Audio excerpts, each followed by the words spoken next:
Hello and welcome back to my next brew. This is a slightly different arrangement today. We are outside, as you can see. We're going to be brewing al fresco. So today I'm doing something a bit different from what I've done before. I'm brewing a low alcohol IPA. It should turn out to be about 0.9%. Sometimes you just want a pint but you don't want to feel a bit woozy, or you want to drive afterwards or something. This is a David Heath recipe, if you know David Heath. I picked this up on the Grainfather community page. Oh, the other thing I want to just talk about is this. I'm going to be replacing the bottom screen, this thing, by this instead. Now this is just a filter, you can see it. And the idea is that this, with the silicone sleeve, goes into the pump inlet in the bottom of the boiler. So instead of filtering through this, which is getting a little bit mucky and it's quite difficult to clean, on a couple of occasions now it has lifted and it has allowed muck to actually get into the pump and stick. So we are up to mash temperature, 78.5, it will be pinged at 75. I've just put all of the grains in. I've put 15 litres of water in. It said 10 litres. But 10 litres, whoops, let's just zoom out a bit. 10 litres in my boiler, I don't think is enough to soak the grain and to do a proper kind of recirculating mash. So look, see, that's better. It's a nice kind of porridge. If I'd put 10 litres in, it was only just above the bottom of the grain basket. So there is about 5 litres of space below the bottom of the grain basket with this kit.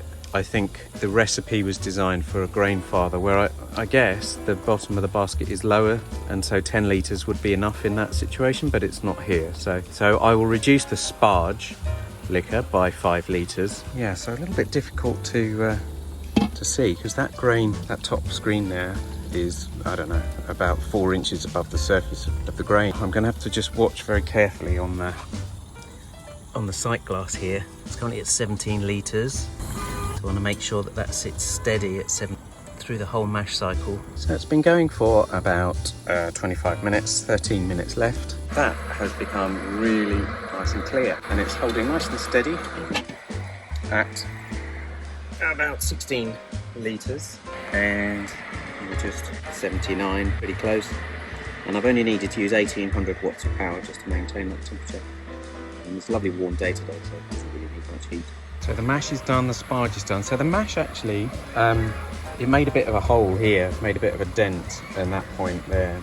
So that plate, even though it was on, it wasn't actually distributing the recirculation very much. So I'm not sure how efficient that will have been. So hopefully the sparge, everything was soaked, and 13.5 litres of sparge through. So I was supposed to be getting 26.5 litres, got 27, okay. Pre-boil gravity 27, so I'm a little bit over. I'm not too worried. This is supposed to be a low alcohol beer, so I will tip these into my compost bin and wait for the boil.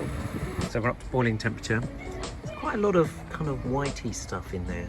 It's obviously come out the grain. So the process is no different in brewing a lower alcohol beer. Still have the same mash, same sparge. The boil is only 30 minutes, so it's 15 minutes like this with nothing, and then the last 15 minutes we put the first hop addition in, and then that goes to the end of the boil, and then it has to sit at 80 for 10 minutes with another set of hops in as well. So I thought this might be just useful, a bit of thermal imaging. This is during the chill, so we've got the cold water coming in on the right hand side, and hot, or the heated water, that's been warmed up by the wort in the boiler. Final leg now, really. Just doing a bit of whirlpooling while we chill it. So I put the 80 degree hops in. They sat in there for 10 minutes at 80 degrees. I held it at 80. We're just cooling right down again, right down to yeast pitching temperature. Try and get it as close to 20 as we can. I've got the water going through the chiller loop again, and in fact the water that's coming out of it is running my sprinkler down the bottom there, so none of it's going to waste. It's a kind of milky tea colour. Looks nice though, looks very nice. The liquid is super clear. You can see all these long chain proteins, but that is, the cold break has really done its job and settled all that out. So I'm going to just wait and let that settle out before I start pumping it out. So just a little taster of the 1% IPA. It is a little overcarb, I agree. But I find it quite refreshing, and I think it adds a little to the taste. So there we go. This has been in the keg for about a month, so it's it's certainly a lot clearer than it was when it first went in. I don't think it's going to clear any more than that. So it's got a beautifully very hoppy flavour to it, a little bitter aftertaste, which is nice. I think the carbon dioxide from the carbonation kind of adds to that as well. But it's just a nice summer drink. At 1%, you can have half of this, you can have a pint of this, and you can still drive or whatever. You know, you're not going to have a funny head, and it's nice.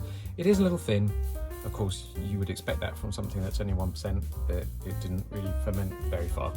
But I will definitely make this again, and it's a really nice, refreshing summer drink. So, cheers.